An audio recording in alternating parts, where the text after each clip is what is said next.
İsrail-İran qarşıdurmasında son məlumatı nəzərinizə çatdıraq. İsrail qüvvələri Tehranda yerləşən və siyasi məhbusların saxlanıldığı evin həbsxanasının girişinə hava zərbəsi endirib. Bu barədə İsrailin Müdafiə naziri İsrail Katz məlumat verib. Nazir hadisəni İran rejiminin əsas strukturlarına qarşı həyata keçirilən misilsiz hücumlar dalğasının bir hissəsi kimi dəyərləndirib. Bildirilir ki, hücumlar İranın paytaxtında yerləşən İslam İnqilabı Keşikçiləri Korpusu və digər daxili təhlükəsizlik obyektlərinə də yönəlib.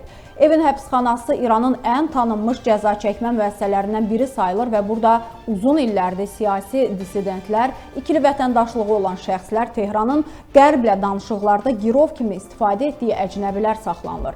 1971-ci ildə Şah rejimi dövründə istifadəyə verilən bu müəssisə 1979-cu il inqilabından sonra da fəaliyyətini davam etdirib. Həbsxana beynəlxalq insan haqları təşkilatları tərəfindən dəfələrlə tənqid olunub və həm ABŞ, həm də Avropa İttifaqı tərəfindən sanksiyalara məruz qalıb.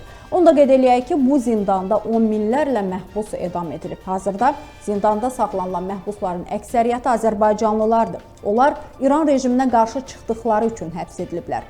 İsrailin həbsxanaya zərbəsindən qısa müddət sonra məhbusların həbsxananı tərk etdiklərinə dair görüntülər var.